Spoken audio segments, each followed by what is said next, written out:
오늘 우리에게 주시는 말씀은 사도행전 2장 1에서 4절의 말씀입니다. 제가 봉독하겠습니다.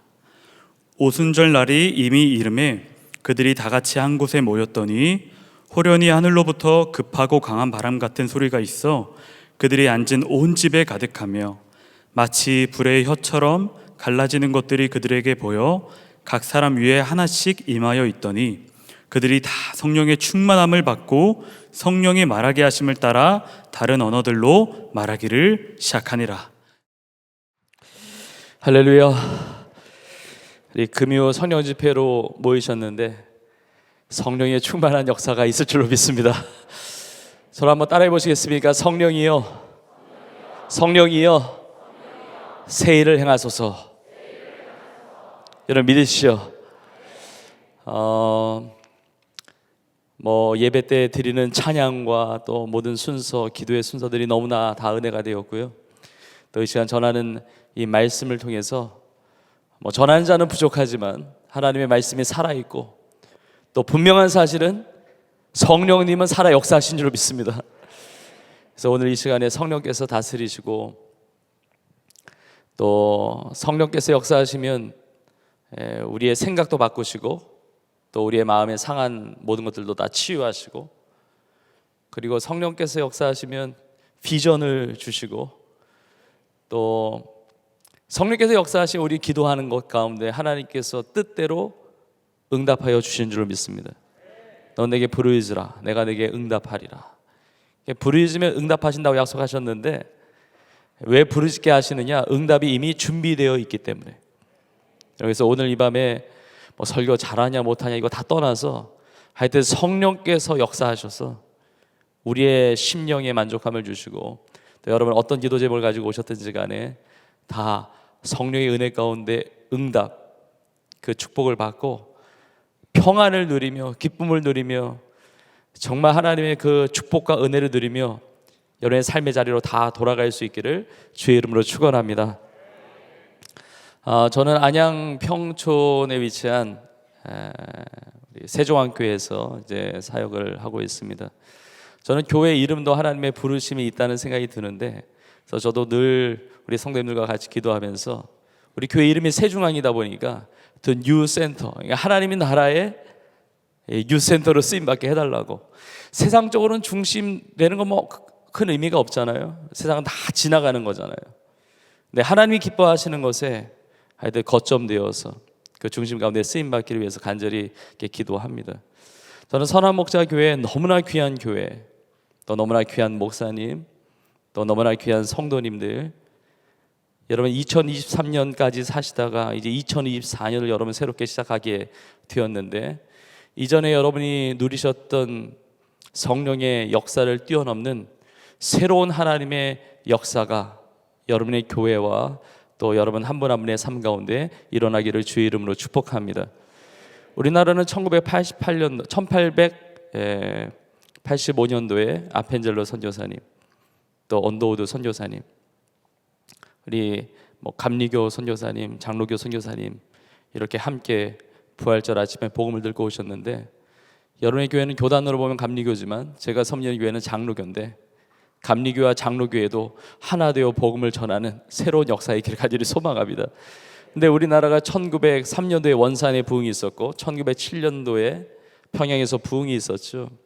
근데 그 부흥이 사람의 의도대로 된 것이 아니고 정말 성령의 강력한 은혜 가운데, 또 말씀의 은혜 가운데 회개의 역사가 일어나고, 그리고 정말 그 영적으로 어두워 있었던 그 평양 땅에 하나님의 성령의 동방의 예루살렘이라고 일컬어질 만한 그 놀라운 부흥의 역사가 일어나고, 그걸 통해서 대한민국 방방곡곡에 교회들이 세워지고 또 선교사님들을 파송하고 놀라운 어떤 민족적인 새로운 부흥의 역사가 나타났는데, 이 1907년도에 부흥에 대한 부흥, 그리고 그 성령께서 그런 부흥을 이루어 주셨는데, 오늘 이 시대 가운데도 성령님은 우리 민족 가운데, 우리 나라 가운데, 우리의 삶 가운데 부흥을 허락해 주신다. 이런 메시지를 예전에 저희 교회에서 이렇게 나눈 적이 있는데, 어느 성도님이 말씀 끝나고 집회 끝나고 나가는데 그러시는 거예요. 목사님, 저는 왜 부흥이 평양에서 일어나게 되었는지 확실히 알았다고. 선생님, 그게 무슨 말씀이냐고. 왜 부흥이 평양에서 일어났느냐? 그 평양의 평자는 평촌의 평자고 평양의 양자는 안양의 양자다. 그래서 내가 할렐루야 아멘 그랬어요. 여러분은 뭐 남의 교회 얘기라고 별로 아멘도 안 하시는데, 저는 저의 교회 이야기하는 게 아니라 여러분의 교회를 축복하고 싶습니다.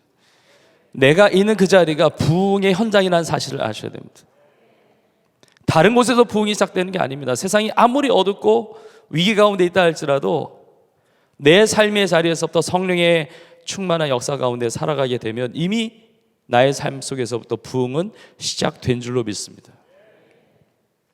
저는 이 자리에, 이 기도의 자리에 여러분 나와 계신 것 자체가 특별한 하나님의 은혜라고 믿습니다. 왜냐하면 마음은 다 드려요. 마음을 다하여 주님 사랑하죠. 마음을 다하여 예배하죠. 근데 하나님은 우리의 마음만 받으시는 것이 아니라 우리의 삶으로 평가하십니다. 겟세마네 동산에서 예수님이 기도하실 때 제자들에게 깨어 기도하라 말씀하셨는데 깨어 기도하지 못했잖아요. 그때 예수님이 뭐라고 말씀하십니까? 마음은 원인데 육신이 약하다. 마음은 다 있죠. 마음 기도할 거다, 마음으로 헌신할 거다, 마음으로 오면 벌써 선교지까지 갔다 왔습니다. 마음은 다 됐어요. 마음으로 다 용서했고 마음으로 다 이루어졌는데, 로마서 12장에 있는 말씀처럼 우리가 하나님 앞에 드리는 spiritual worship, 영적인 예배, 영적인 것은 보이지가 않잖아요. 보이지 않는데 놀라운 사실은 이 영적인 예배는 너희 몸을 하나님이 기뻐하시는 거룩한 산 제물로 드리라는 거죠. 여러분, 몸이 나와 있다는 건 너무너무 놀라운 축복이에요. 몸이 깨어 있다는 것. 그래서 하나님은 우리의 몸이 어디가 있는가 굉장히 관심이 많으세요. 물론 마음이 빠져버리면 안 되지만 마음과 함께 우리의 몸이 같이 가야 되는 거죠. 또 이렇게 말씀드리면 온라인으로 또 예배 드리신 분들이 또 걸립니다. 근데 온라인 예배 드리신 분 동일한 거예요. 그 몸이 말씀의 자리 앞에 있는 건 너무너무 중요한 거예요. 너무너무 중요합니다. 여러분, 한나가 기도하면서 시대적인 정말 하나님의 종이죠. 사무엘을 얻었는데 사무엘 바쳤습니다. 바쳤는데 마음만 바쳤나요? 아닙니다. 몸을 바쳤죠. 성전에 바쳤습니다. 엘리 제사장은 자기 처소에 누웠고, 사무엘상 3장에 보면 사무엘은 성전 안에 하나님의 궤 앞에, 여호와의 궤 앞에 있는 성전에 몸이 있죠. 몸이 있으니까 그 당시에 제사장인 엘리에게 하나님 말씀하셔야 되는데 사무엘을 향한 하나님의 마음이 있으니까 그 몸을 받으시고 그 마음을 받으시고 그 삶을 받으시니까 사무엘을 부르시지 않습니까? 나아만 장군이 고침을 받는데 저 요단강에 가서 7번 몸을 담가라 그랬거든요. 뭐 마음으로 다 담갔죠. 근데 요단강 보는 순간에 지저분하잖아요. 원래 지저분한 물은 아니지만 하여튼 황토가 이렇게 있다 보니까 지저분해 보이죠. 한 번 담그고 변화가 없습니다. 서서히 나아진 게 아니라 7번 순종하고 몸을 담갔다 나오니까 변화가 된 거거든요. 몸이 들어갔다 나와야 됩니다. 몸이 들어갔다 나와야 돼요. 저는 어릴 때 저희 부모님, 저희 아버지도 목회하셨고 나중에 이제 선교사로 사시다가 한 1년 전에 하나님의 부름을 받으셨습니다. 저 어릴 때부터 저희 집이 교회였고 교회가 집이었고 상가 2층짜리 건물에 반 지하에서 이렇게 개척하셨던 것이 생각이 나거든요. 저희 집에 성도님들이 오시면 왜 우리 집에 오시나 했더니 저희 집이 교회더라고요. 커서 보니까. 근데 잊혀지지 않는 것이 겨울에는 너무 추워요. 겨울에 새벽기도 하면은 저희 아버지 차를 타고 이제 이후에 이제 교회를 이전해서 갔을 때 이렇게 생각해 보면 너무 신기한 게 히터를 트는데 교회 도착하면 따뜻해져요. 그러니까 왜 이걸 미리 틀지, 왜 그걸 이게 추운데 그 기억이 있거든요. 근데 나중에 돌이켜 보면 하나님께서 그 몸이 기도의 자리에 있는 것을 하나님 기억하시더라고요. 제가 은혜를 받고 중학교 때 예수님의 산에서 기도하셨다는 걸 도전을 바꿔서 제가 이 시골 일산이 개발되기 전에 경의선철도 동쪽 우측에 보면 그 내곡 동리라고 있는데 지금 이제 내곡리라는 마을입니다. 아직도 개발이 안 됐는데 거기에 시골 마을, 초등학교, 그 당시 이제 국민학교에서 다 1학년부터 6학년까지 다 한 반씩밖에 없는. 근데 거기에 예수님의 산에서 기도하셨던 것이 도전이 돼가지고 뒷산에 올라갔거든요. 동산에 밤에 예수님 같이 한번 기도해 보겠다고 평평한 그 산 중턱에 딱 자리를 잡고 무릎을 꿇고 주여 부르셨어요. 주여. 눈물이 비 오듯이 오더라고요. 은혜 받아서가 아니라 너무 무서워가지고, 야, 너무 무섭고 그냥 뭐 어디 귀신이 나올 것 같고 너무 어둡고, 그리고 조용해요. 동네가 조용해요. 강아지 몇 마리만 짖고 있고. 근데 나중에 하나님께서 그런 감동을 주시는 거예요. 그때 어떤 기도를 했느냐, 그 내용도 너무 중요한데, 너의 몸이 그 기도의 자리에 있는 거 내가 기억한다. 여러분, 히스기야가 죽을 병에 걸렸습니다. 그런데 사활을 걸고 하나님께 기도합니다. 여러분, 어떤 문제도 우리 하나님보다 크지 않습니다. 나의 어떤 문제보다도 하나님은 더 크고 위대하신 하나님이십니다. 근데 이 히스기야가 기도하는데 하나님께서 응답을 하십니다. 15년의 생명을 연장시켜 주시는데 뭐라고 하십니까? 내 눈물을 보았다. 내 기도를 들었다. 우리 하나님은 보시는 하나님이시고 우리 하나님은 들으시는 하나님이신 줄로 믿습니다. 여러분, 그래서 이 자리에 몸이 나온 것 너무 감사하고요. 그리고 여러분 마음도 다해서 말씀을 받고 기도할 때 하나님께서 하늘의 문을 활짝 열어주시고 놀라운 응답을 허락해 주실 줄로 믿습니다. 우리가 기도할 때 참 답답한 것 중에 두 가지가 있다면, 하나가 하나님의 때가 언제입니까? 그리고 하나님의 방법이 무엇입니까? 근데 우리가 읽은 이 사도행전 2장에 보면 하나님의 때와 방법이 하나님께 달려있다는 사실을 알게 됩니다. 하나님의 때나 하나님의 방법 우리가 다 알지 못합니다. 그러나 하나님의 때가 완전한 때이고 하나님의 방법이 완전한 방법이기 때문에 하나님의 때와 하나님의 방법 상관없이 내가 그 하나님의 때와 하나님의 방법을 내가 다 취할 수 있는 방법은 기도하는 것밖에 없는 거예요.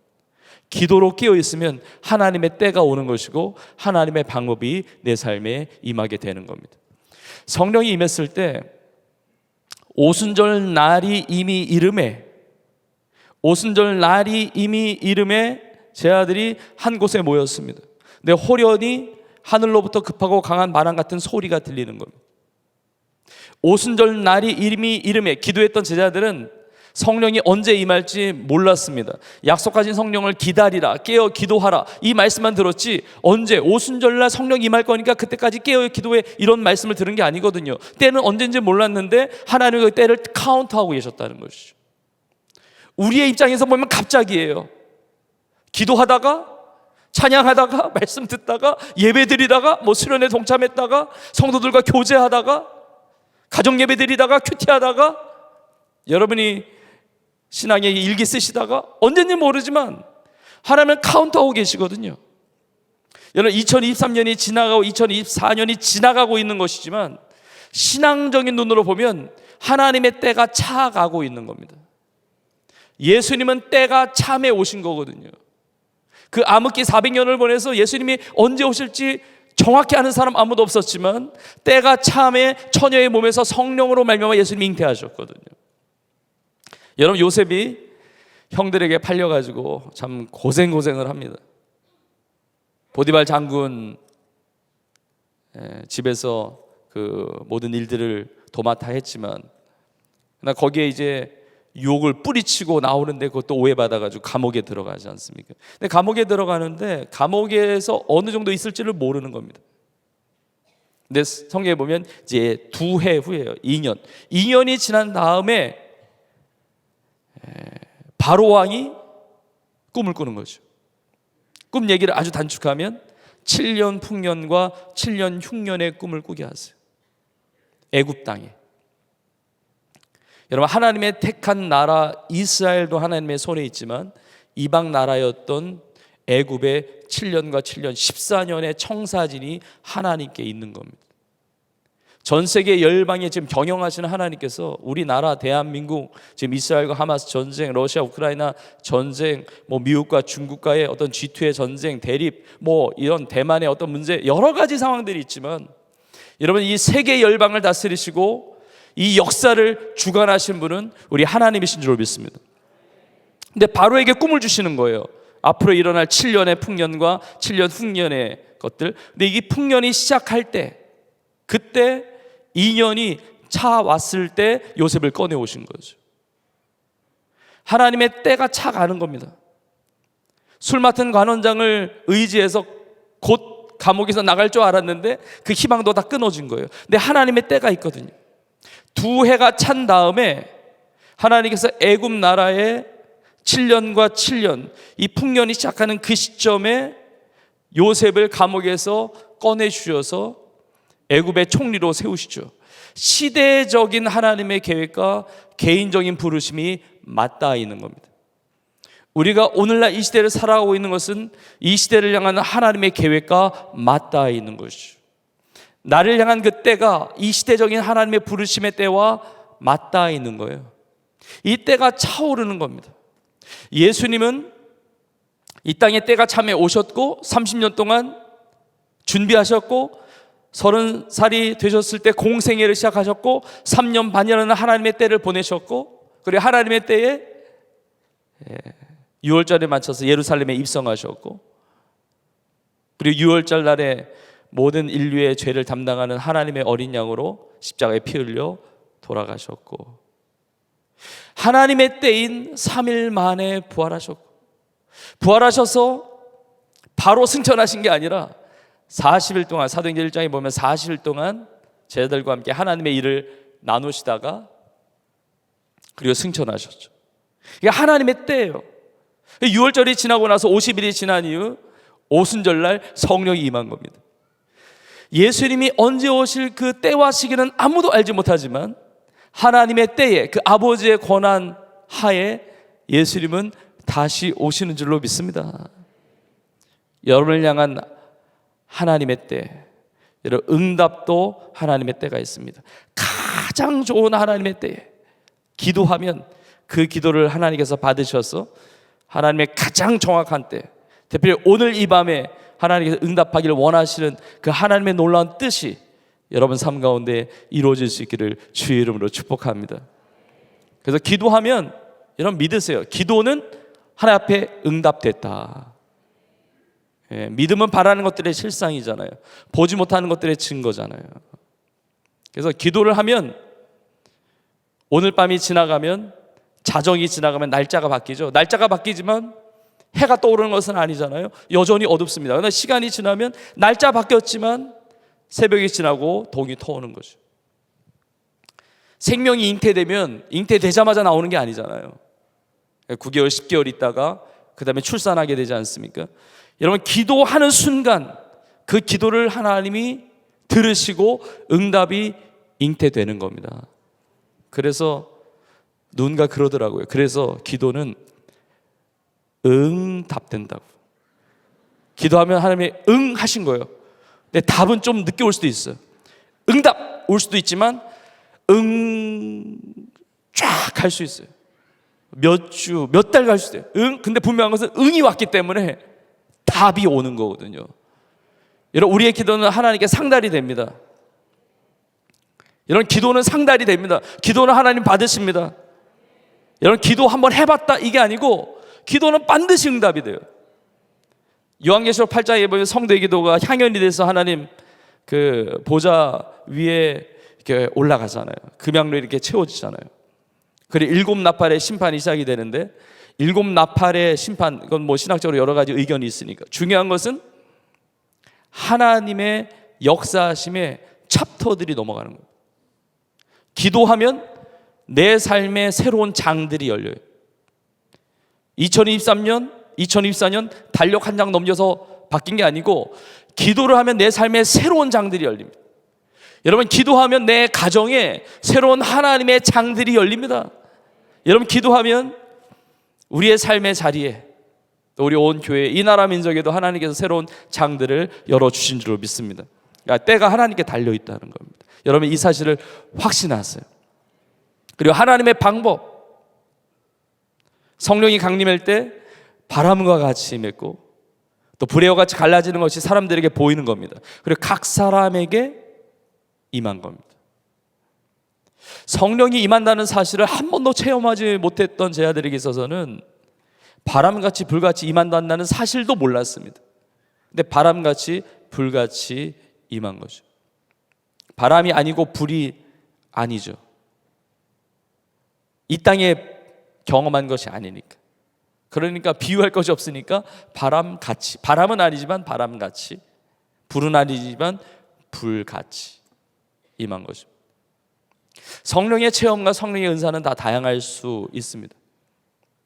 우리가 기도할 때, 두 손 들고 찬양할 때, 눈을 감고 간절히 부르짖을 때, 어떤 찬양을 할 때, 어떤 말씀이 내 심령 가운데 부딪혀올 때, 어떤 방법, 그리고 뜨거움을 줄지, 어떤 평안을 줄지, 어떤 기쁨이 넘칠지, 뭐 다양한 현상과 그런 체험은 가능하지만 그 방법은 하나님께 달려있는 것이죠. 그런데 이제 중요한 것은 4절에 보면 다 성령의 충만함을 받아, 이렇게 나와요. 성령의 충만함은 애매하지 않습니다. 성령의 충만함 같은 걸 받은 게 아닙니다. 바람같이 임할 수 있고 불과같이 임할 수 있고, 예루살렘에 그 예수님께서 세례받고 올라오실 때는 비둘기 같은 성령이 임했죠. 비둘기니까 아니죠. 비둘기 같은 성령이죠. 그러나 다 성령의 충만함을 받았다는 것. 저는 우리가 체험하는 성령의 은혜가 다 다양할지라도 오늘 이 밤이 다 성령의 충만함을 받는 밤이 될 줄로 믿습니다. 자, 그리고 또 하나의 현상이 나오는데, 다 성령이 말하게 하심을 따라 각기 다른 언어들로 말하기 시작했습니다. 이제 방언의 은사인데, 이제 방언이라고 하는 것은 하나님 주신 은사니까 뭐 방언을 꼭 해야만 성령 충만한 것은 아니죠. 방언은 너무 귀한 거죠. 그런데 이제 초대교회 그 120명의 제자들이 기도할 때 이렇게 성령이 말하게 하심을 따라 말하게 했다는 겁니다. 여러분, 이게 중요해요. 성령이 말하게 하심을 따라 말했다는 것. 여러분이 방언의 은사를 받으신 분도 계시고 안 받으신 분도 계시겠지만, 저도 처음 방언의 은사를 받을 때 당황스러웠던 게 뭐냐면, 제가 의도했던 대로 혀가 움직이는 게 아니고, 내가 계획해서 내가 그렇게 의도해서 이렇게 말이 나오는 게 아니라 성령께서 혀를 주장하시는 거죠. 그러니까 이것이 의미하는 것이 있어요. 성령께서 역사하시면 성령께서 내 삶을 이끌어 가신다는 겁니다. 내가 성령님을 이끌어가는 것이 아니라 성령님이 나를 이끌어 가신다는 거예요. 내가 하고 싶은 계획이 있고 내가 하고 싶은 어떤 욕심이 있고 내 뜻이 있을지라도 성령께서 역사하시면 성령께서 내 삶을 이끌어 가시는 거예요. 나의 언어, 나의 어떤 행동, 그리고 내 삶의 어떤 목표와 계획 다 마찬가지거든요. 여러분, 우리가 인간관계도 너무 중요한데 성령님과의 관계가 너무 중요합니다. 성령님은 살아계시거든요. 눈에 보이지 않지만 성령님은 이 자리 가운데 운행하시거든요. 나를 떠나지 아니하시거든요. 예수님을 구주로 영접할 때 이미 성령께서 내 안에 내주하시는 겁니다. 예전에 어느 성도님이 저에게 오셔가지고, 목사님, 제가 꿈을 꿨는데 예수님 꿈을 꿨습니다 그러는 거예요. 그래서 예수님 꿈이 얼마나 좋습니까? 예수님 꿈에 예수님을 봤다, 얼마나 기가 막힌 은혜입니까? 근데 그 성도님이 그러시는 거예요. 예수님을 꿈을 꿨는데 근데 예수님이 예수님 같지 않게 나왔어요 그러는 거예요. 저는 또 그게 무슨 얘기인가? 꿈에서 예수님을 봤는데 예수님이 예수님 같지 않게 나왔다. 이게 무슨 말씀이냐고. 아니, 꿈이라 이렇게 직관적으로 예수님이라는 걸 딱 알겠는데 예수님이 이렇게 생각하는 흰 옷을 입고 거룩한 모습으로, 또 금발에 장발에, 그리고 막 이렇게 아주 그냥 그 깨끗한 모습으로 나온 게 아니라 전혀 예상하지 못했던 모습으로, 예수님인 것은 내가 직관적으로 알겠는데 너무 꾀죄죄하게 나오셨다는 거예요. 너무 지저분하게, 너무 냄새나게, 좀 강단에서 표현하기는 그렇지만 너무 더럽게, 그렇게 나오셨다는 거예요. 그래서 그 성도님이 꿈에서 그랬다는 겁니다. 예수님, 왜 그러고 다니세요? 그랬대요. 왜 그러고 다니세요? 근데 예수님의 한마디의 대답에 정신이 번쩍 나서 깼대요. 예수님 뭐라고 하셨느냐? 예수님, 왜 그러고 다니세요? 그러니까 예수님이 너하고 같이 다녀서 그렇다 그랬대요. 꿈이 절대적인 것은 아닌데 그 꿈이 그 성도님에게는 굉장히 어떤 신앙적인 도전을 주었던 것 같아요. 여러분, 예수님은 나를 떠나지 않으신다는 사실을 아십니까? 내가 교회 와서 예배드리고 내 삶의 자리에서 신앙생활 열심히 하고 그때만 예수님 계시는 것이 아니라 예수님은 늘 같이 계시거든요. 때로는 우리가 주님이 원하지 않는 곳에 주님을 이리저리 끌고 다닐 때가 있습니다. 예수님과 동행하는 것, 이게 제자도인데 다르게 말하면 이게 영성이거든요. 스피리추얼리티, 성령의 그 은혜, 그 인도함을 받아 살아가는 거거든요. 데살로니가서 5장에 보면 하나님의 뜻이 나오죠. 항상 기뻐하라, 쉬지 말고 기도하라, 범사에 감사하라. 이는 그리스도 예수 안에서 너희를 향하신 하나님의 뜻이니라. 항상 기뻐하고 쉬지 말고 기도하고 범사에 감사하는 것. 네, 하나님의 뜻인데 하나님의 뜻은 더 있죠. 그 다음에 보면 성령을 소멸치 말고. 그러니까 성령님이 소멸된다는 겁니다. 성령님이 내 안에 떠나지 않으시는데 내 생각, 내 더러운 생각, 내가 죄 가운데 내 욕심과 내가 원하는 곳에 주님이 원하시지 않는데, 성령께서 원하시지 않는데 그 생각과 그 마음을 품고 그곳을 향해서 발을 향해 가고 그런 말을 하고 그런 행동을 하고 내 안에서 성령이 탄식하신다는 거죠. 성령이 소멸케 된다는 것이죠. 나 성령을 소멸치 않는 것이 하나님 아버지의 뜻이라고 말씀하세요. 우리 모두가 성령께서 이끄시는 삶, 내가 성령을 이끌어가는 삶이 아니라 성령께서 내 삶을 이끌어가는 그런 삶을 살 수 있기를 주님의 이름으로 축복합니다. 그러면 성령님께서 이끌어가시는 삶은 어떤 삶이냐? 다 주의 복음과 연결되어 있습니다. 사도행전 말씀 여러분이 너무나 잘 아시잖아요. 오직 성령이 너희에게 임하시면 너희가 권능을 받고 예루살렘, 유대, 사마리아와 땅끝까지 이르러 내 증인이 되리라 그랬습니다. 성령이 임하면 권능을 받게 되고 은사가 나타나죠. 열매를 맺습니다. 그러나 가장 중요한 확실한 증거는 뭐냐면 주의 증인으로 살아가게 되는 겁니다. 저는 저희 부모님이 목회를 하셨기 때문에 하여튼 아기 때부터 어릴 때부터 하여튼 교회를 다니지 않았겠습니까? 저희 집이 교회였기 때문에. 그러니까 제 기억에는 아주 어렸을 때 예수님을 인격적으로 영접한 것 같습니다. 근데 초등학교 때 성령 체험을 한 겁니다. 그러니까 예수님을 안 믿었던 것은 아닌데 이게 성령의 어떤 충만한 은혜를 이렇게 입은 거죠. 성령의 충만함을 받고 다시 한번 인격적으로 예수님을 구주로 고백하는 일이 이제 초등학교 때 있었는데, 제 삶에 달라지는 것이 무엇이었냐면 만나는 분들에게 이렇게 복음을 전하게 되었다는 거죠.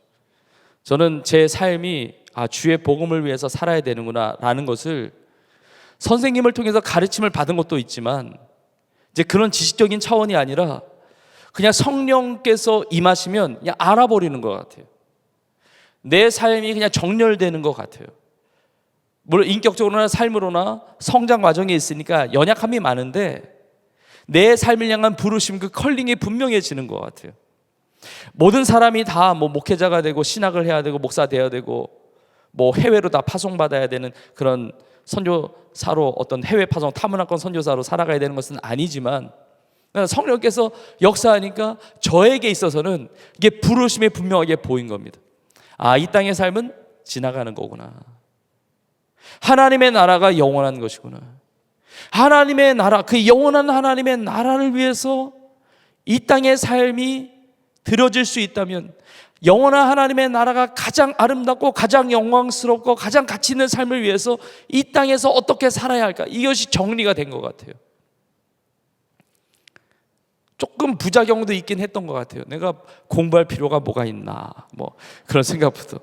그 당시에 바른 생활, 슬기로운 생활, 그 당시에 이제 그 전 세대도 계시고 그 이후 세대도 계시겠지만 그걸 공부하면서 이거 공부하는 것보다 빨리 선교지에 가서 복음을 전하면 하나님이 더 기뻐하시지 않을까, 이런 생각도 들고, 그 당시에 선교사님들 전기들을 많이 읽었거든요. 근데 그것이 하나님께서 또 원하시는 것은 아니니까 또 하여튼 공부하게 하시고 이렇게 했지만 그 정도로. 그리고 이상하게 성령이 역사하시니까 가슴에서 불이 있는 거예요. 진짜 성령은 불이시더라고요. 그러니까 어떻게 견디기가 어려운 거예요. 이게 가르쳐서 배워서 한 게 아니고, 여러분 요한복음 4장에 보면 수가성 사마리아 여인이 예수 그리스도를 만나고 나서 물동이를 버려두고 뛰어들어가잖아요.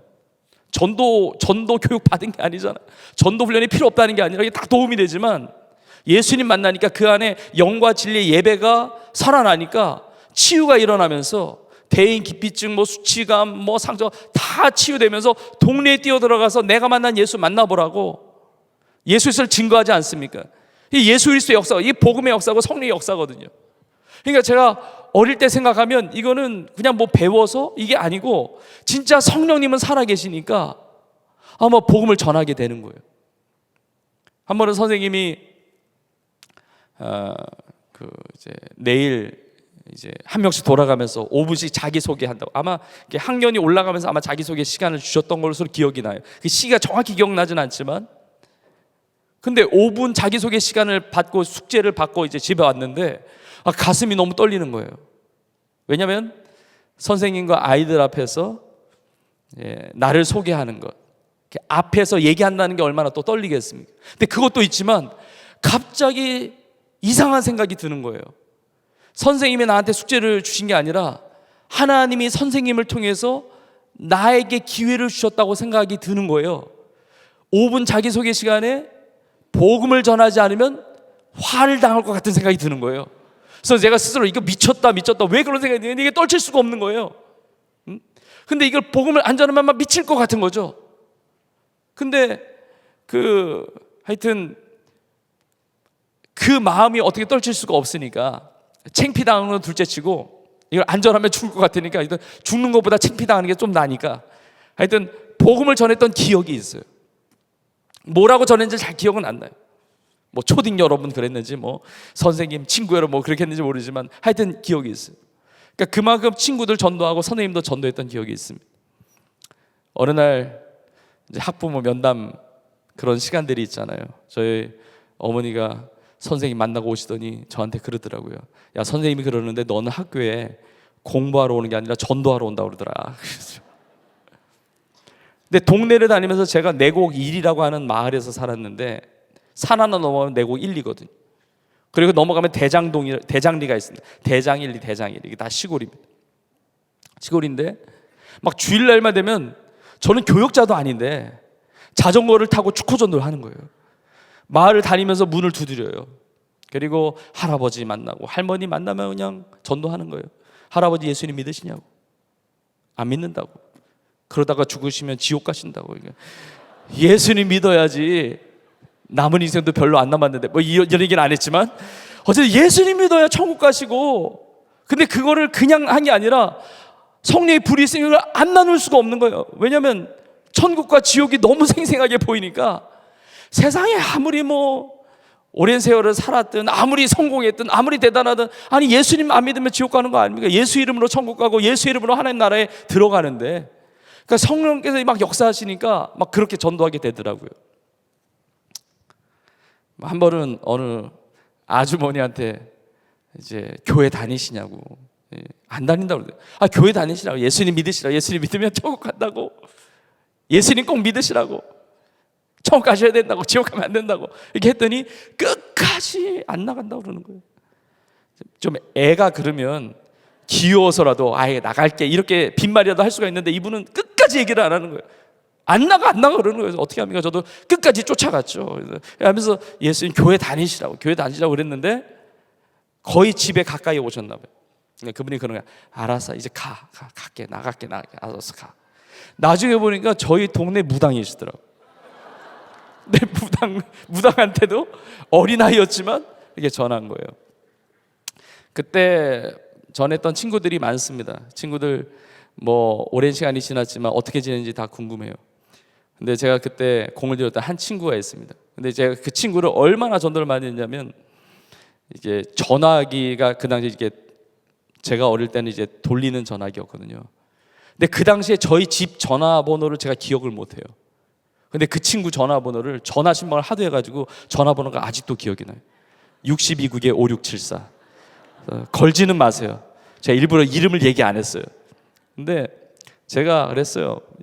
주일만 되면 전화해가지고 야, 우리 집 앞에 와. 이제 교회 차 오니까, 교회 본고 차 오니까 와라. 그러면 끝까지 안 나간다고 그러는 거예요. 그래서 마지막 안 나가는 핑계가 뭐냐면 엄마가 못 가게 그러는 거예요. 엄마가 못 가게. 그러면 저는 엄마가 못 가냐면 할 수 없지. 그럼 다음 주에 또 전화할 때 이렇게 다음 주에 꼭 와. 이렇게 전화를 끊은 적이 없어요.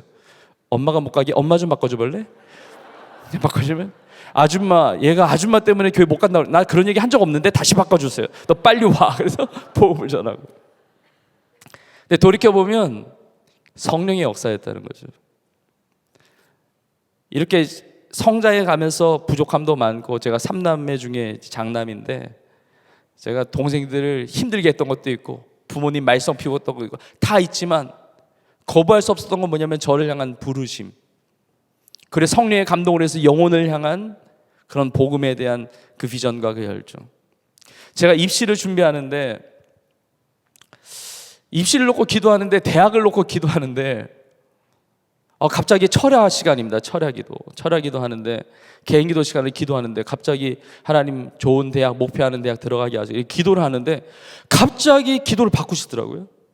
기도를 바꾸면 어떻게 기도를 바꾸시냐면, 하나님, 저하고 같이 지금 입시를 준비하고 있는 제 친구들이 예수님 믿고 대학에 들어가기를 원합니다. 기도가 되더라고요. 그러면서 어떤 기도가 되냐면, 하나님, 제가 점수를 조금 못 받는다 하더라도 제 친구들이 대학에 들어갈 수 있다면 그걸 택하겠습니다라는 말도 안 되는 기도를 하더라고요. 미쳤다. 왜 그러냐? 친구도 대학 가지만 나도 점수 잘 받아야지, 이렇게 기도가 돼야 되는데 그 기도가 나오게 되는 거예요. 그러면서 복음을 전하고, 그리고 이 친구가 대학에 가도록 기도하게 되더라고요. 그러니까 이 기도가 바뀌는 거예요. 군 생활을 하는데, 군 복무를 하는데 또 기도가 되는 거예요. 군 복무하는데 만나는 이 사람들이, 이 장병들이 예수님을 믿고 구원받도록, 군 생활을 통해서 예수님을 믿도록 이렇게 기도하게 되더라고요. 여러분, 이것은 저만의 어떤 개인적인 그런 간증이 아니라 우리 모두의 간증이죠. 어떤 성도님은 병원에 입원을 했습니다. 입원을 했는데 자기도 아픈데 옆 병상에 있는 분에게 전도하는 거죠. 여러분, 바울과 실라가 감옥에 들어갔는데, 감옥에 완전히 매여 있는데, 죽도록 맞았는데, 깊은 어두운 밤입니다. 그런데 찬송합니다. 기도합니다. 찬송과 기도 가운데 하나님 역사하시죠. 여러분, 아무리 어려운 환경 속이라 할지라도 그곳에서 기도하면 가장 최악의 환경이 최고의 축복의 현장, 예배 현장으로 바뀌는 겁니다. 하나님께서 역사하시는, 기도하는 순간, 무릎 꿇는 순간, 그 현장은 세상에서 가장 복된 현장으로 바뀌는 거거든요. 그때 하나님이 역사하셔서 진동을 주시고 지진을 주시고 막 착고가 풀어지고 다 그러는데, 간수가 눈에 들어오는 거예요. 간수가 무릎을 꿇는 겁니다. 선생님이여, 어떻게 하여 구원을 얻으리까? 주 예수를 믿으라. 그리하면 너와 네 집이 구원을 얻으리라. 감옥 안에서도 복음을 전하는 것이거든요. 하나님이 가장 기뻐하시는 것이 무엇일까? 복음 전하는 겁니다. 영혼 구원하는 겁니다. 전도하는 겁니다. 선교하는 겁니다. 성령께서 그렇게 역사하시는 것입니다. 우리나라에 들어오셨던 선교사님들 다 성령의 이끌림을 받아서 그 당시에 정말 열악한, 조선이라고 하는 그 나라 이름도 들어보지 못했던, 그 당시에 성령의 이끌림 받아서 먼 곳까지 오셔서 복음을 전하셨거든요. 우린 다 복음의 혜택을 받은 자들이, 정말 성령의 충만함을 받으면 나의 삶을 통해서 우리 가족들에게도 아직 예수님 믿지 않는 그 가족이라 할지라도 반드시 주님 앞에 돌아오게 될 줄로 믿습니다. 내가 사랑하고 품고 기도하는 그 모든 영혼들도 성령께서 역사하셔서 주님 앞에 돌아오는 놀라운 기적의 역사가 있을 줄로 믿습니다. 그래서 성령이 역사하면 새해를 행한다는 것이, 우리가 기도하는 응답들 다 응답받죠. 치유도 주십니다. 회복도 주십니다. 사업장의 복도 주십니다. 비즈니스 거래도 이루어지게 됩니다. 만남의 복, 배우자의 복, 동역자의 복 다 주십니다. 세상에 막힌 문제들도 해결이 됩니다. 다 하나님이 성령께서 역사하실 수가 있는데, 진짜 기적은 뭐냐면 나의 삶이 하나님의 기적을 경험하는 것만이 아니라 내가 누군가의 삶의 기적이 되어주는 거거든요. 아브라함을 부르실 때도 복의 근원 되게 하신 거거든요. 아브라함 혼자 복을 받는 것이 아니라 하나님의 블레싱이 천하 열방이 너로 말미암아 복을 받을 것이다.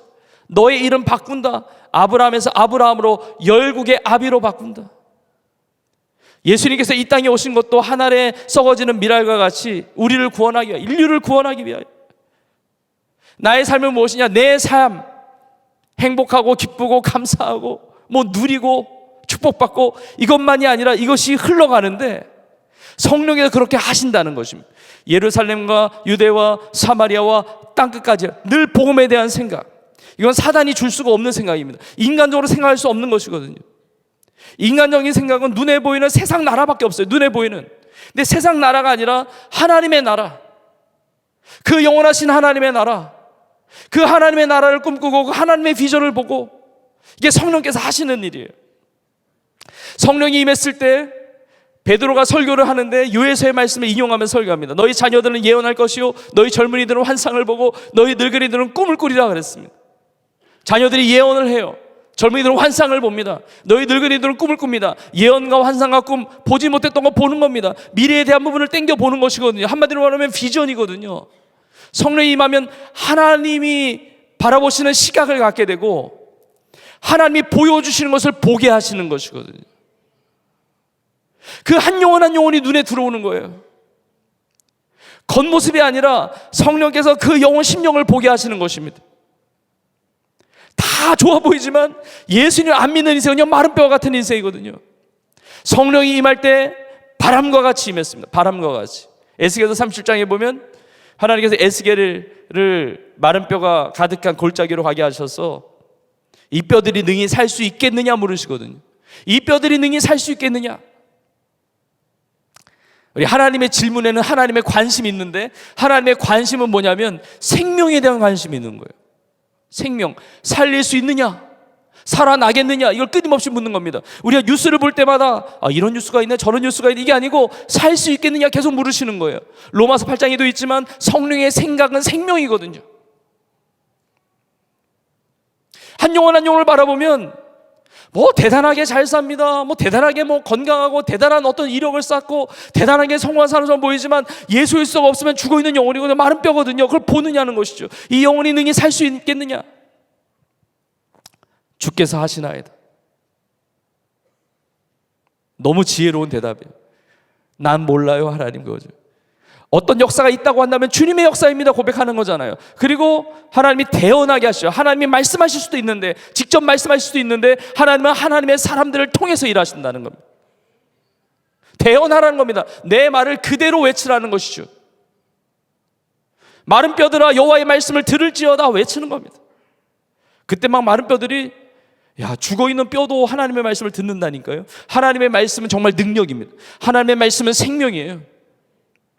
그러니까 막 뼈와 뼈가 맞춰지고 막 살이 오르고 막 힘줄이 오르고 살이 오르고, 그리고 생기를 향해서도 대언하러 갑니다. 생기를 향해서 생기야 불어와서 이 사망을 당에 들어가서 살아 일어나게 하라. 생기가 루아인데 헬라어로 신약적으로 푸뉴마, 이것이 성령이거든요. 에스겔서 30장 전후를 보면 나의 영을 너희 속에 둔다고 그러셨어요. 나의 영, 이게 푸뉴마거든요. 루아거든요. 그러니까 앞뒤 문맥을 보면 이 생기는 성령의 생기거든요. 성령의 바람이요. 내 속에 언제 들어옵니까? 성령 강림 때 들어오신 거거든요. 성령은 살게 하시는 거거든요. 살아나게 하는 거거든요. 여러분, 성령께서 우리의 삶을 살아나게 하신 것만이 아니라 우리 하나님 말씀을 증거할 때 놀랍게 살아 역사하는 은혜가 있을 줄로 믿습니다. 나의 삶을 통해서 하나님이 살게 하세요. 정말 이 나라 민족의 성령의 강력한 바람이 필요할 때입니다. 또 불과 같은 성령이 필요할 때입니다. 불과 같은 성령이 우리 민족에 오셨었어요. 우리 예배 때마다 그걸 경험하지만 정말 나라적인 놀라운 부흥이 또 있어야 됩니다. 인간의 방법과 힘으로 안 됩니다. 저는 작년을 보내고 올해를 맞이하면서 많은 분들이 기도하듯이 작년이 우리나라 휴전 70주년, 정전 70주년이지 않았습니까? 한국전쟁이 1953년에 휴전이 되고 70주년이 지나고 나서 이제 새로운 원년처럼 올해가 시작이 됐는데, 예레미야 29장에 보면 70년이란 때를 카운트 하셨잖아요. 바벨론 포로로 끌려간 너희들 70년이 차면 내가 돌아오게 하겠다. 회복에 대한 이 때를 정하셨습니다. 우리나라에 대한 때가 언제인지 모르지만 주님께서 말씀하시는 것은 너희를 향한 나의 생각은 평안이요 재앙이 아니다. 너에게 미래와 희망을 주는 것이다. 너희가 내게 와서 부르짖어야 된다. 부르짖고 기도하면 내가 너희들의 기도를 들을 것이다. 온 마음으로 나를 구하면 너희가 나를 찾을 것이요 나를 만나리라 말씀하셨어요. 정말 우리에게 다른 소망이 없습니다. 하나님이 역사하셔야 됩니다. 정말 성령께서 일하셔야 됩니다. 이 복음을 들고, 이 성령의 이끌림을 받아서 복음을 들고 세계 열방에 나가 계신 선교사님들, 저는 개인적으로 이 선교사님들 때문에 우리 한국교회, 우리나라를 하나님께서 여전히 지키시고 도우신다고 믿거든요. 의인 10명만 있어도 그 도시를 멸하지 않겠다고 하신 말씀처럼 주의 복음을 들고 생명 다해서 인생을 주 앞에 헌신한 우리 선교사님들을 통해서 우리나라가 복을 받고 있는데, 해외 파송된 선교사님들만이 선교사로 살아가는 게 아니라 사실 우리 한 사람 한 사람이 선교사적 삶을 살아가는 거죠.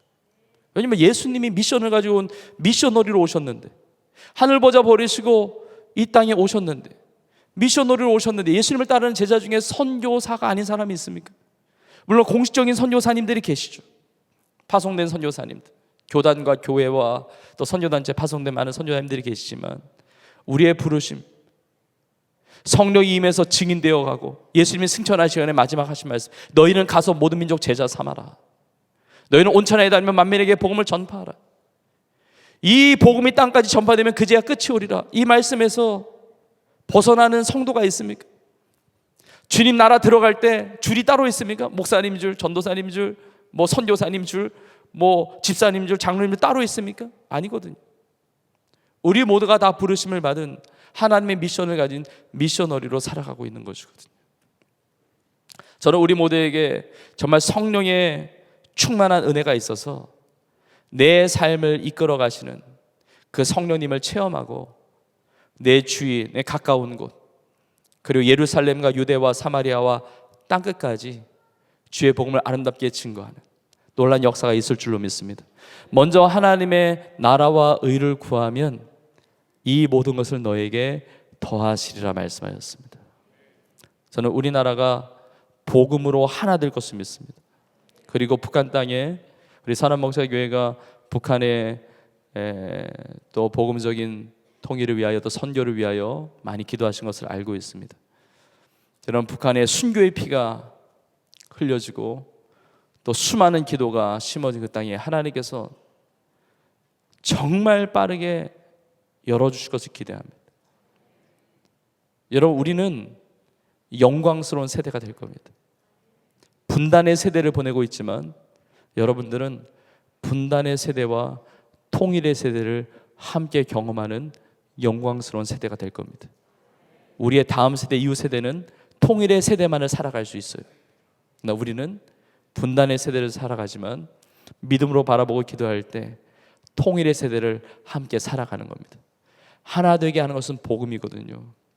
근데 우리나라는 평화의 나라가 아니잖아요. 분단의 나라잖아요.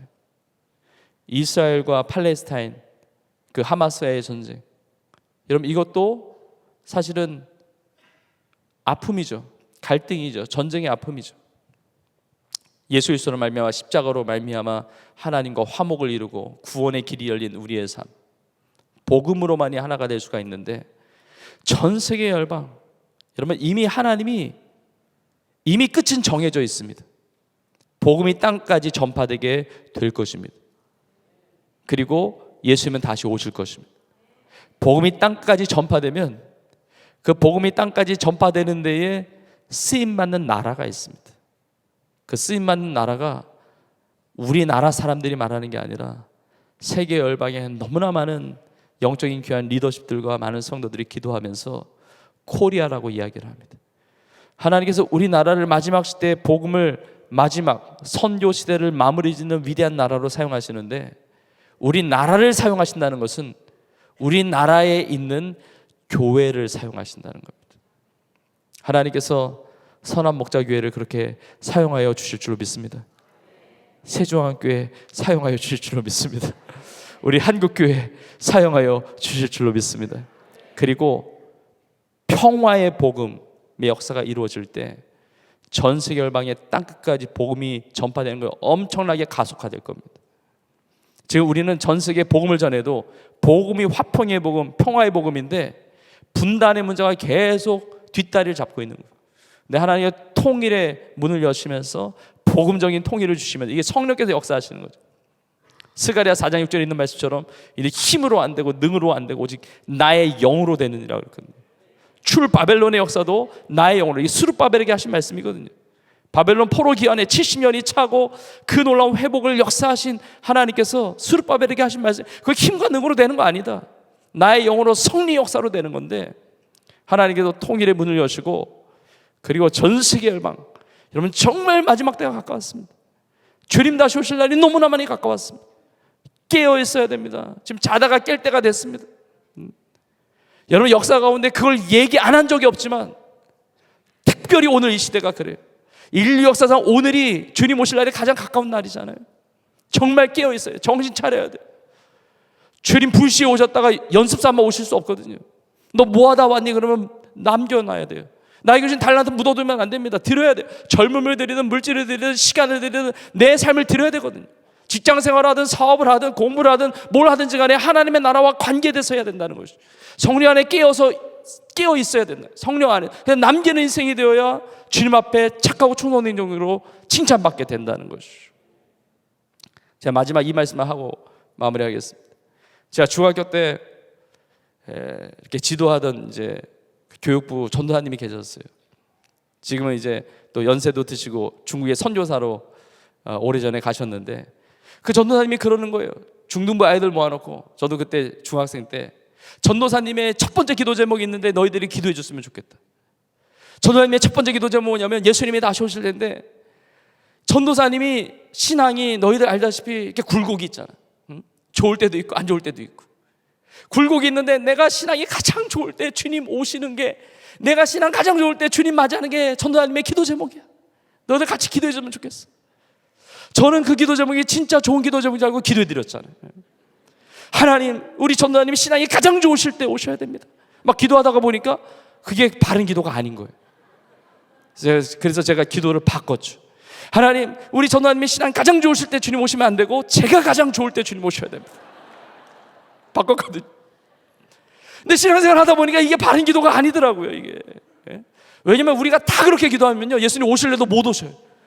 오늘 올래니까 그 집사님이 걸리고 내일 올래니까 저 성도님이 걸리고. 그게 바른 기도가 아니고, 요한계시록 마지막 장에 있듯이 22장에 있듯이 아멘 주 예수여 오시옵소서.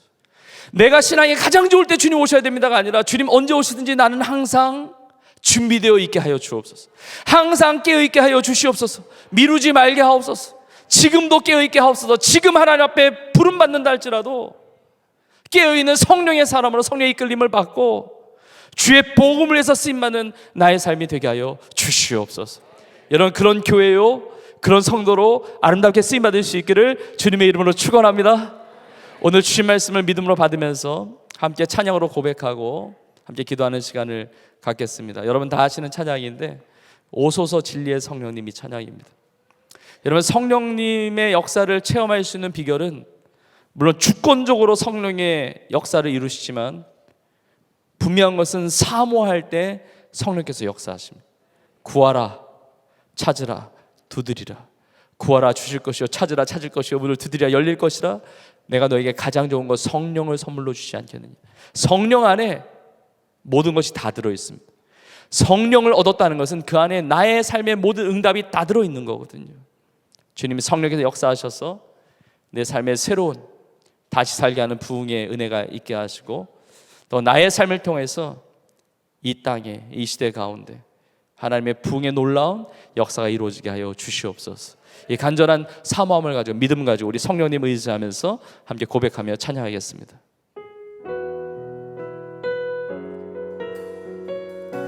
오소서 진리의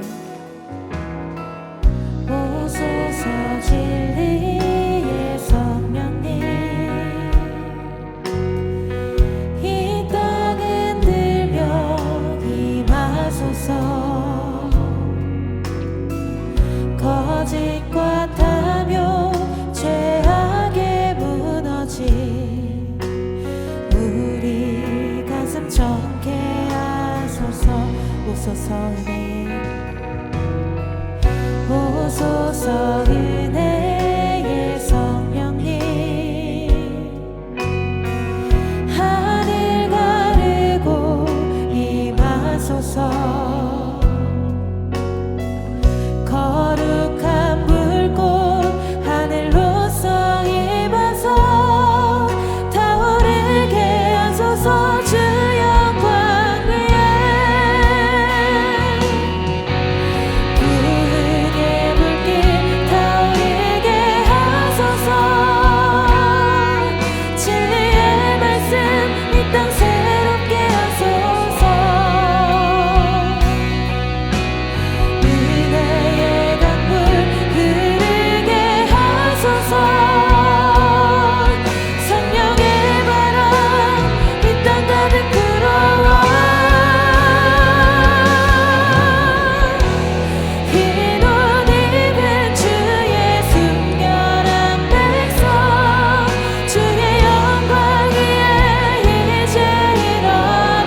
주옵소서. 부흥의 불길 부흥의 불길 타오르게 하소서. 진리의 말씀 이 땅 새롭게 하소서. 은혜의 강물 흐르게 하소서. 성령의 바람 이 땅 가득 불어와. 이곳 익은 주의 순결한 백성 주의 영광 위에 이제 일어나. 열방을 치유하며 행진하는 영광의 그날을 주소서. 우리 시간에 합심으로 기도할 때 한번 두 손을 들고 우리 성령의 은혜를 구하면서 사모함으로 기도하겠습니다. 이 기도의 자리, 예배 자리까지 오셨는데 우리 성령님 앞에 내 삶을 드리면서 기도하기를 원합니다. 살아계신 성령님, 오늘 이 시간에 내 삶에 임하여 주옵소서. 충만하게 임하여 주옵소서. 성령께서 주시는 치유를 경험하게 하시고 회복을 경험하게 하시고 다시 사는 부흥의 은혜를 체험하게 하여 주옵소서. 어려운 모든 문제들도 해결함 받고 내 삶에 갈등하는 문제, 마음의 상처, 내 삶의 진로의 문제, 모든 것들 하나님과 그 길을 열어주시되 무엇보다 불과 같은 바람 같은 성령의 충만한 은혜를 가지고 내 입을 열어 내 삶을 통하여 예수 그리스도의 복음을 증거하는 증인되어 살아가는 주님 다시 오시는 그 길을 준비하는 아름다운 역사가 내 삶에서부터 시작되게 하여 주시옵소서. 우리의 삶에, 나의 삶에 주의 성령의 부흥이 임하게 하여 주시옵소서. 우리 온 교회의 성령의 부흥의 역사가 새롭게 임하게 하여 주시옵소서. 하나님, 이 나라 민족의 성령의 강력한 새로운 부흥의 역사가 임하게 하여 주시옵소서. 이 세대와 다음 세대 가운데 성령의 부흥이 임할지어다. 저 북녘 땅에 성령의 부흥이 임할지어다. 나의 삶, 우리의 삶을 통해서 전세계 열방의 성령의 새로운 부흥의 역사가 임할지어다. 우리 시간 성령의 은혜를 간구하면서 주여 세 번 부르고 동성으로 합심으로 기도하며 나가겠습니다. 주여,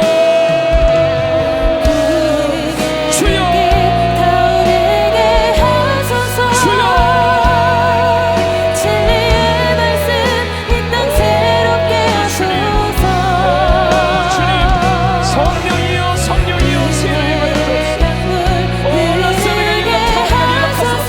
성령으로 그냥 부어주시며 바람과 같이 불과 같은 성령의 말씀, 이 땅 가득 불과 같이 바람과 같이 강력한 성령의 은혜가 임할지어다.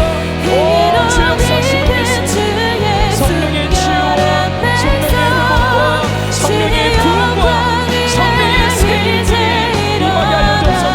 성령의 비전을 주시고 성령의 환상을 주시고 성령의 음성을 들려주시며 성령의 강력한 은혜가 임할지어다. 번역의 길을 내시며 사막의 강을 내시는 하나님의 기적의 역사가 임할지어다.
주의 인도하심을 따라 기도하며 성령의 역사를 하나님 경험할 수 있게 하여 주시옵소서. 하나님, 우리 가운데 계신 성령의 은혜가 차고 넘치게 하시고 성령의 말씀을 완전히 누리며 하나님 우리의 삶을 가져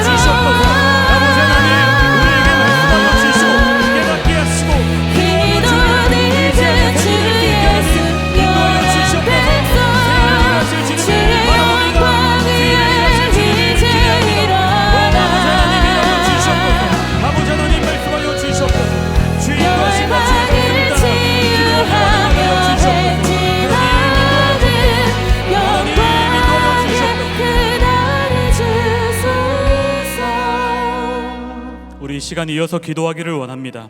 이미 성령께서 우리 안에 새 일을 이루신 줄 믿습니다. 그런데 우리의 믿음의 눈이 닫히고 마음이 굳어져서 그것을 느끼지 못하는 것입니다. 성령의 일하심을 막고 있는 그것이 무엇입니까? 성령의 역사를 방해하고 있는 것이 무엇입니까? 이 시간 그것을 발견하기를 원합니다. 우리가 회피하고 도망가려 했던 그것을 완전히 직면하는 시간이 되기를 원합니다. 이 시간 이렇게 기도하기를 원합니다. 주님, 우리 안에 성령의 일하심을 느끼지 못하게 막고 있는 그것을 발견하게 하여 주시옵소서. 이 시간 그것을 철저하게 회개하며 주님께 나아가게 하여 주시옵소서. 그러므로 우리 믿음이 더욱 활짝 열려서 새 일을 일하시는 주님을 바라보게 하여 주시옵소서 라고 우리 시간에 주여 한번 부르며 기도합니다. 주여, 아버지 하나님, 우리 안에 이미 새 일을 일하실 주님을 경험하게 하여 주시옵소서. 우리의 믿음의 눈이 닫히고 마음이 굳어져서 여전히 느껴지지 못하는 것이 있습니다. 아버지 하나님, 그것이 완전히 고백되기를 원합니다. 하나님, 우리 안에 일어나는 고백이 되게 하시고 주 안에서 고백이 되며 기도하며 나아갈 수 있게 하나님 인도하여 주시옵소서. 주님이 깨달아지게 하시고 하나님을 바라보기 원합니다. 우리 안에 막혔던 담이 허물어지기를 원합니다. 우리 안에 무기력함이 사라지기를 원합니다. 우리 안에 의심이 사라지기를 원합니다. 우리 안에 무거움이 사라지기를 원합니다. 아버지 하나님, 주 안에 거함으로 느껴지는 성령의 역사를 바라보게 하여 주옵소서. 성령의 일하심을 경험하게 하여 주시옵소서. 성령의 말씀 앞에 기도하며 깨달아지게 하시고 기도하며 주님을 찬양하게 하여 주시옵소서. 주님 앞에 날마다 엎드리며 기도하게 하여 주시고 주의 일하심을 마음껏 경험하는 우리의 삶이 되게 하여 주시옵소서. 오 주님, 문 말씀하시고 오 주님 깨닫게 하시고 오 주님 안에 우리가 믿음의 열어 회개하게 하여 주시옵소서. 믿음의 눈을 열어 회개하게 하여 주시옵소서. 주님의 일하심을 완전히 보게 하시고 주의 일하심 가운데 기도하며 경험하게 하여 주시옵소서. 주님 직면하기를 원합니다. 아버지 하나님, 직면하기를 원합니다. 주여, 직면함으로 말미암아 주의 은혜를 누리며 기도하며 기도로 나아가게 하여 주시옵소서. 새 일을 일하실 주님 앞에 감사함으로 나아가며 기도하며 나아가며 마음껏 주님을 찬양할 수 있게 아버지 하나님 인도하여 주시옵소서. 우리 안에 선한 것이 없음을 깨닫습니다.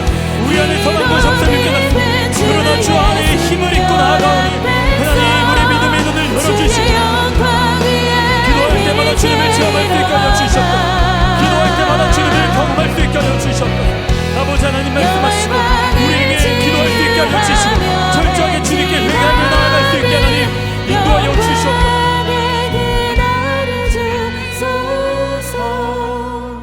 우리 마지막 기도할 때 오늘 강단에서 기도하실 분들은 올라오시고 안수를 받으실 분들은 나오시면 됩니다.